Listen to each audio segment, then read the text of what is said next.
En nuestros estudios en Washington nos acompaña Héctor Chamis, profesor en el Centro de Estudios Latinoamericanos de la Universidad de Georgetown, columnista de Infobae de NTN 24 y ya nuestro analista permanente en la tarde. Héctor, bienvenido, gracias por acompañarnos.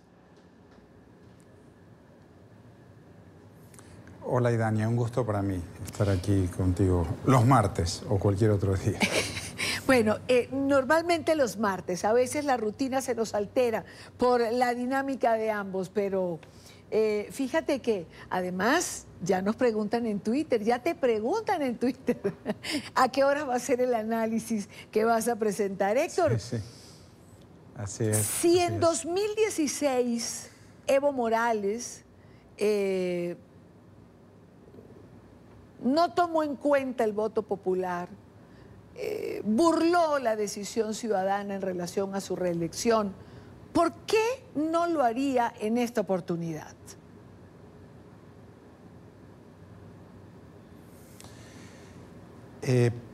Esperemos que no lo haga, eso primero que nada. Tal vez ahora tenga menos margen de maniobra para burlar la voluntad popular.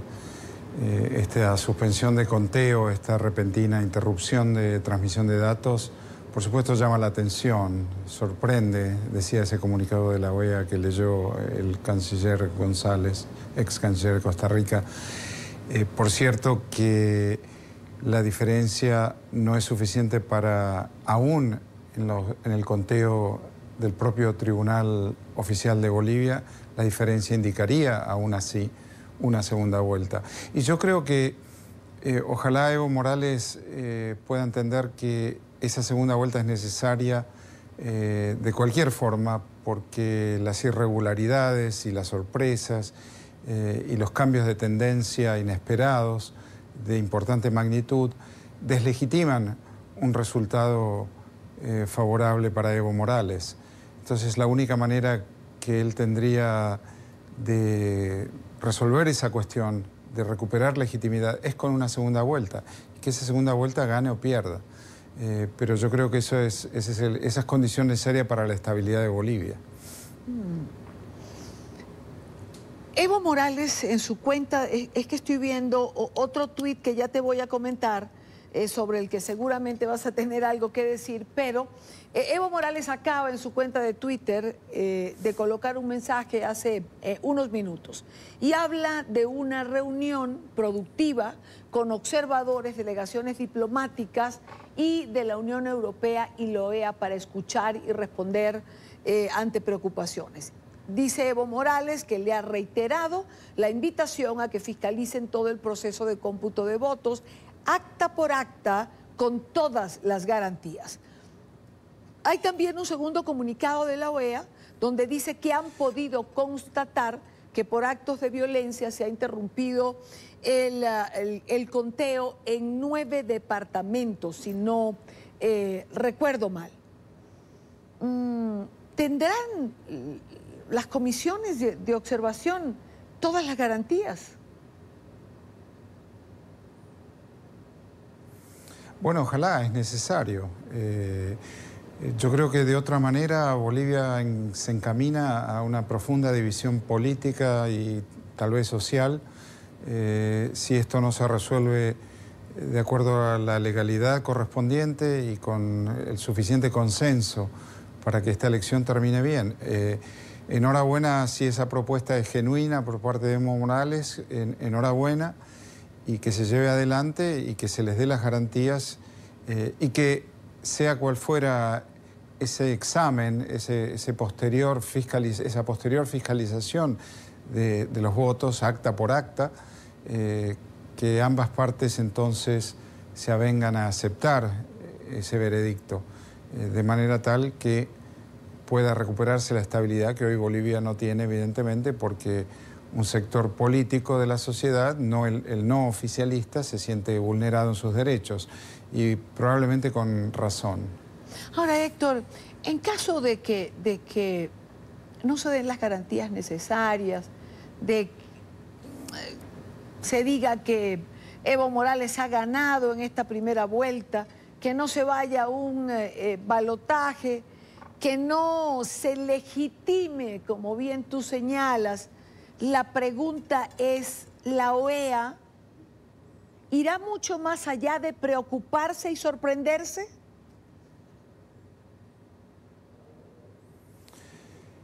Bueno, la OEA en su comunicado señaló las irregularidades y bueno, la palabra sorpresa en lenguaje diplomático es sinónimo de desagrado, de desconfianza. La palabra sorpresa es tal vez aceptable, la cual en el lenguaje diplomático es necesario mantener. Pero la OEA ya indicó de una manera bastante fehaciente que el conteo rápido ya iba en esa dirección. Digamos, lo que estaban haciendo iba en dirección de una segunda vuelta. Entonces, enhorabuena esta propuesta del gobierno de invitar a fiscalizar a la OEA, a la Unión Europea, a cualquier institución que esté en Bolivia observando la elección, y a los diplomáticos extranjeros también. Si el gobierno acepta eso y se aviene a esa determinación, a esa conclusión, bueno, estaremos en un terreno mucho más estable y mucho más legítimo para Bolivia y para ambas partes, ¿no? Para Mesa, el candidato que sería partícipe de la segunda vuelta, y para Evo Morales. Claro, claro. Esto más allá dime, sí. No, termina, por favor. No, esto más allá del hecho que en lo personal estoy en desacuerdo y lo he escrito miles de veces en diferentes textos con la manipulación de las reglas constitucionales para beneficio del presidente de turno, que eso es lo que ha hecho Evo Morales. El problema es que Evo Morales no es la excepción en la región.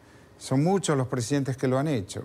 Y entonces estamos en un terreno donde algunos colegas míos han hablado de hiperpresidencialismo, de superpresidencialismo, donde los presidentes gozan de poder discrecional tal que les permite cambiar las reglas y quedarse más tiempo del tiempo estipulado al ser electos. Y luego volver a cambiarlas y un periodo se hacen dos se hacen 3, y en algunos casos 3 se han hecho elección indefinida, reelección indefinida. Y por supuesto que estoy en desacuerdo, eso se convierte en definitiva en un sistema autoritario, un presidente sin alternancia y se convierte en un déspota. Claro. Al final del proceso. Y hay cualquier cosa pero menos la desgracia democracia. es que, de vuelta, exactamente, pero el problema es que no es solamente Evo Morales que lo ha hecho, no es solamente la izquierda, si Evo Morales es la izquierda, no es solamente la izquierda que lo ha hecho, también lo ha hecho la derecha, también lo ha hecho el centro, también lo ha hecho Menem en Argentina, también lo ha hecho Fernando Enrique Cardoso, que es el campeón de la democracia, lo ha hecho en Brasil. Óscar Arias en Costa Rica fue el primero en invocar la reelección como un derecho humano. Es triste porque Óscar Arias es un estadista de fuste, de gran credibilidad internacional. Bueno, ha abierto la puerta para que otros continúen ese ejemplo, y los otros son Evo Morales, que utiliza la misma terminología, y es desafortunado, pero los malos ejemplos son bastante frecuentes. Claro, claro. Ahora, quedándonos en el caso que nos ocupa, que es Bolivia, quiero compartir contigo y con nuestra teleaudiencia un tuit sobre el cual quisiera un comentario.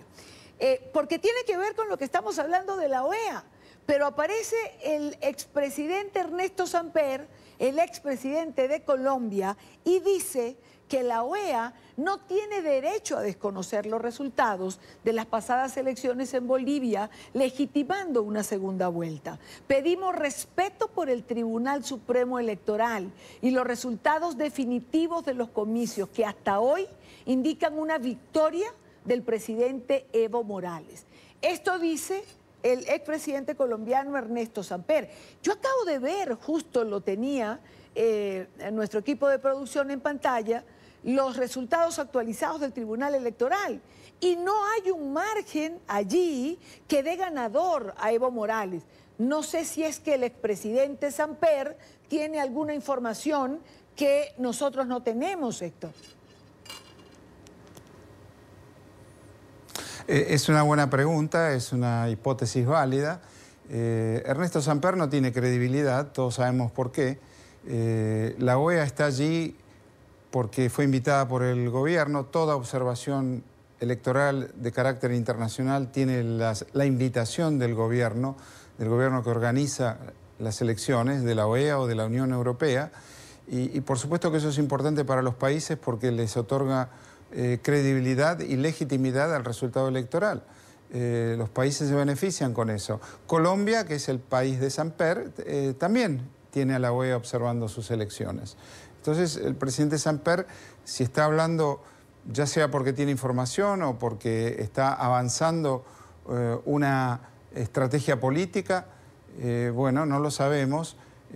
Hoy lo que sabemos es que esta invitación se cumpla, a que se fiscalice, se revisen todas las actas y los observadores internacionales lleguen a un veredicto que el gobierno acepte y cumpla, sea cual fuere, y eso le dará credibilidad a este proceso y recuperará la legitimidad que ha perdido, dadas las protestas que se observan en muchos lugares del país.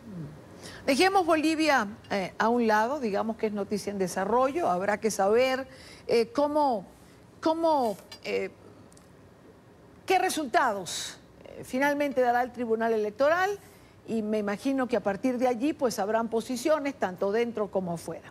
Creo que el pueblo boliviano además se está movilizando por primera vez, eso es importante. Han habido varias confrontaciones, se anuncia una huelga desde Santa Cruz. Tendremos que ver con qué convocatoria cuenta. Es, como digo, noticia en desarrollo. Vayamos a Chile. ¿Qué está pasando en Chile, Héctor?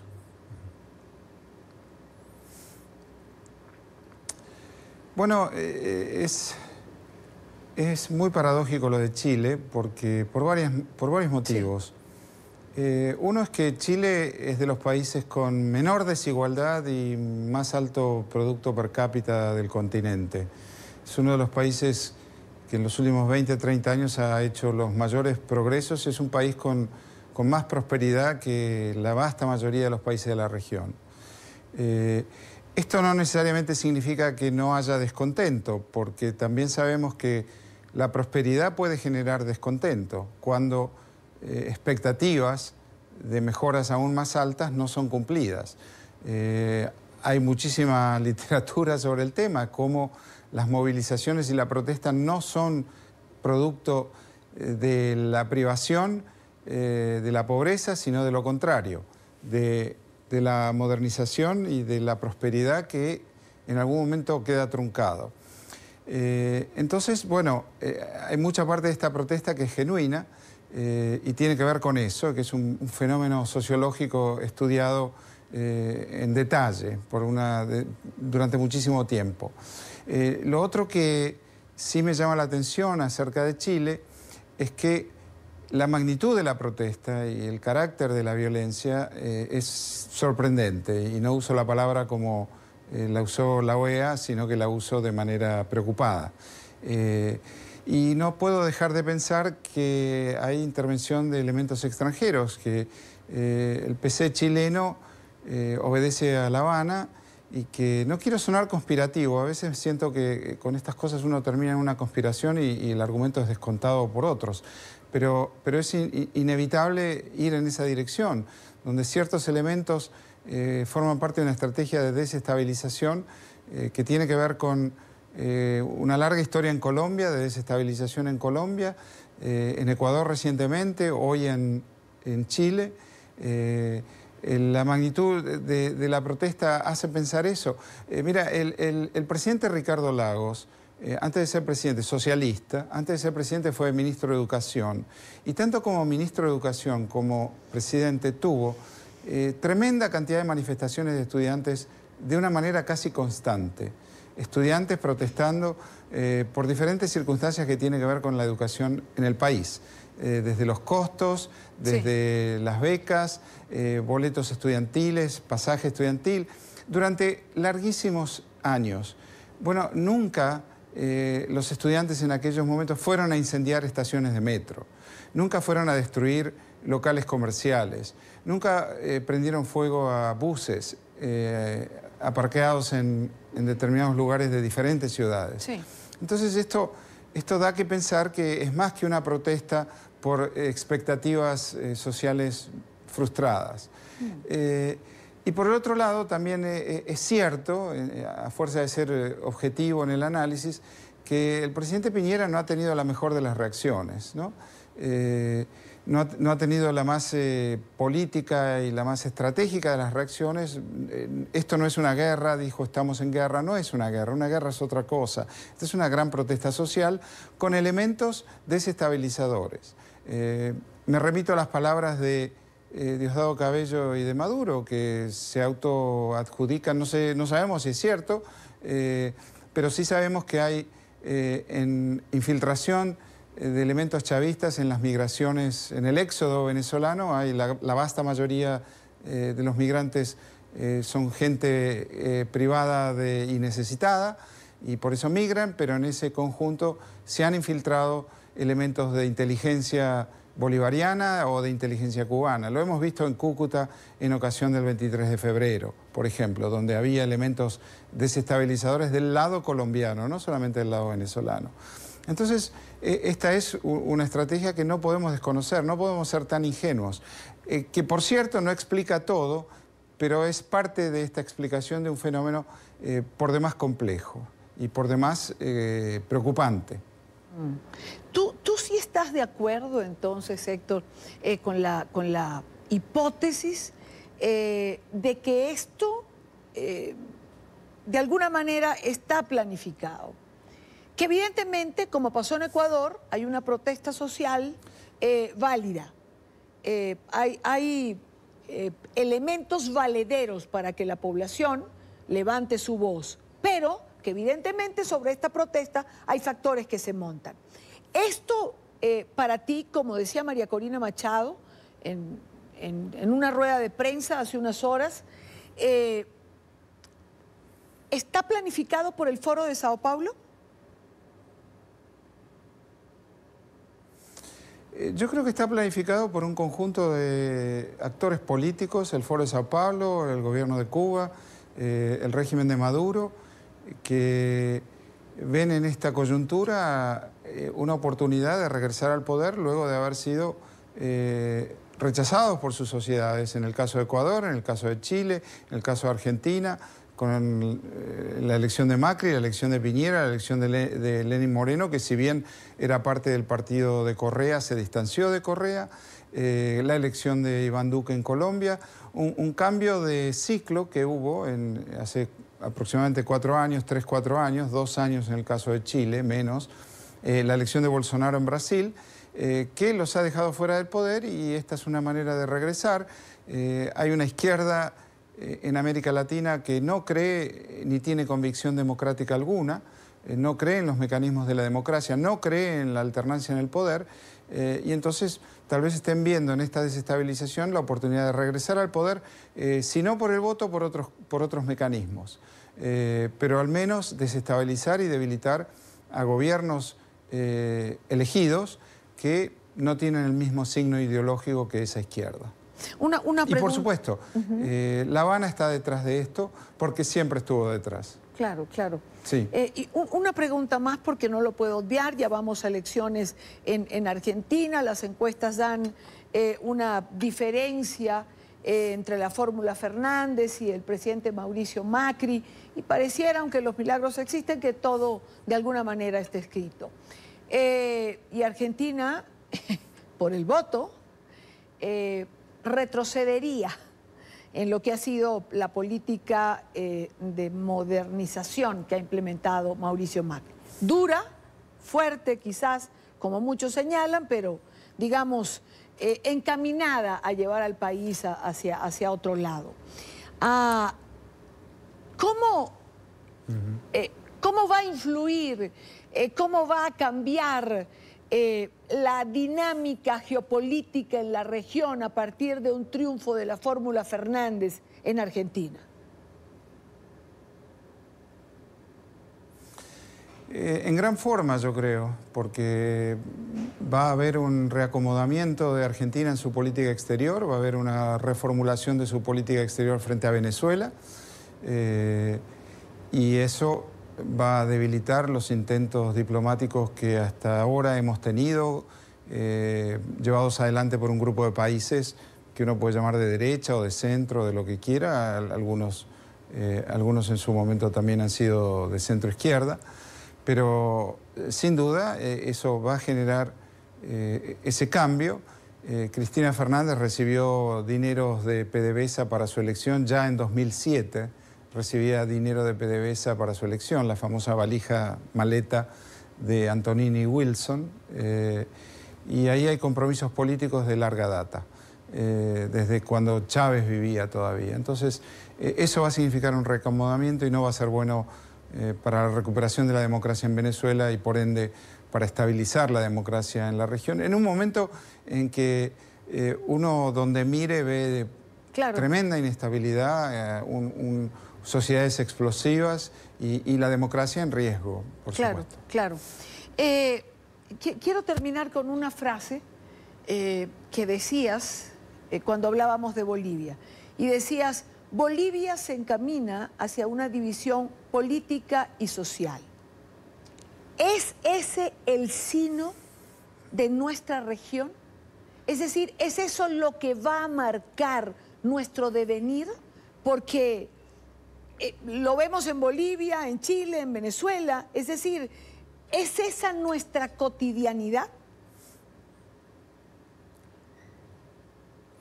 Sí, casi como si fuera un fatalismo que tenemos, porque fíjate lo siguiente, Evo Morales sí produjo enorme progreso social en Bolivia, sí produjo prosperidad, crecimiento económico, mejor distribución en un país profundamente desigual, socialmente hablando, pero eso a costa de perpetuarse en el poder, quedarse en el poder más tiempo del que estaba estipulado al llegar y generando este tipo de reacciones políticas. Es como que no podemos juntar la democracia, la estabilidad política con la equidad social.